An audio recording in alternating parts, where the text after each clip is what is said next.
Okay, Paul. So, leading on from that other question, then is how's your style changed? So, say 10 years ago, when you started out, you had a particular mindset. You were possibly a one-man band. Till now, how's your managerial style changed, or your mentoring style, I should say, towards other people? Well, I would say at the start I had no managerial style because it was just me. So you were very much a doer of all things in many different hats. And a lot of our audience will be in that position right now and finding that quite the challenge. And then it moved to, I suppose, what you call maybe a manager, managing director, where again you're wearing quite a few hats and in the day-to-day running of the business and involved in a lot of different things like marketing decisions, budgets, all that sort of stuff.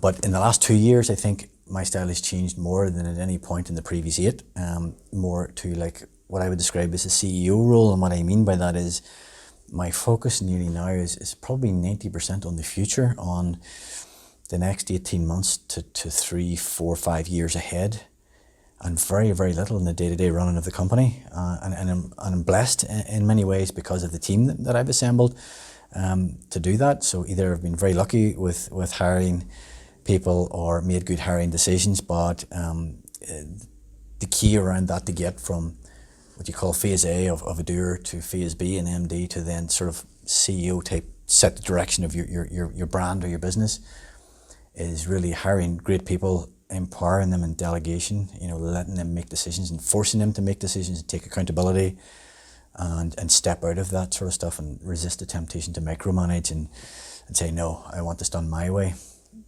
Who am I to say that my way is better than your way for what we're doing on social media, for example? I would argue that maybe I'm not the best decision maker for everything and just leave people to do what they're good at.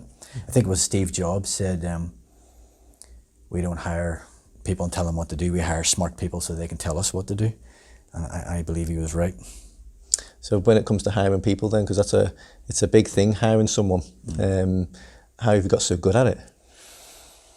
Well, we've changed that as well, and it's something I like to talk about with clients and with people in general, because we used to do aptitude tests, and test someone's mental capacity, memory, cognitive function. There's apps and stuff out there to do that, and I used to do verbal and grammar tests. It was like the Krypton Factor, if anyone in our audience is old enough to remember that on UK TV.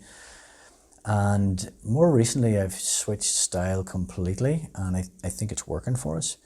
And what we try and find out is someone's core values, because technical ability can be taught to a certain extent. If you've got some sort of regional capacity for learning, and your GCSE and A-level results give you that, it gives you a baseline that, this person can absorb information and remember it. So when you put that to one side for a second, something way, way more important is what's their core values. Is someone a grafter? Are they hardworking? Are they committed? Are they loyal, trustworthy? Whatever it is you're looking for in your company, whatever your brand stands for, or whatever's important to you, you need to hire for that. And once you get symbiosis in people's cultural values throughout your organization, and it's hard to do, I think you get real magic there. You get a proper team. Everyone who believes the same belief system. And I don't mean religious belief, I mean like, your belief, your core beliefs as a human being on this planet. So we try and fish that stuff out of someone a little bit, and sometimes that's easier done. Michael, sitting over here behind the camera, who's filming us right now, will know that his second interview involved, a coffee in a nice hotel and just a general chat. And just tell us about yourself in a more relaxed environment, because I wanted to see what was, behind the interview, sitting across a boardroom table and, where do you see yourself in 5 years type of question, everyone's got an answer for those. So we asked different questions like, tell us the last really great book that you read, or the last quote that inspired you, Oliver, or the last whatever. And from your answer, I can tell if you're someone who's a self-developer or a learner or likes developing yourself, or you're a growing type of person, because if this company's growing, I need a lot of growers, as I would call them. I might say, Oliver, tell me about your group of friends. Because if you said, well, I just got my best mate from school, my best buddy, and that's kind of it, and me and him just hang out and whatever, I'm like, okay, if it's a role that involves Oliver going off by himself in a room and just working by himself and doing his thing, great. he's an introverted type of character, but he's going to be very logical, and he'll do stuff, and he'll be methodical about it.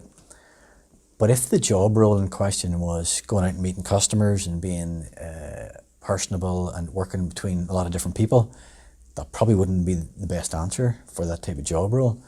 I'd want to hear someone say, well, I've got my best mate from school, and then I've got my workmates, the last place I worked in, I keep in touch with them, and I've got my surfing buddies, and then I've got my, my other buddies and stuff, and you get to build a picture that someone's a bit of a social butterfly, and the job is like a sales job where you want them to be in front of customers and engaging with people and stuff.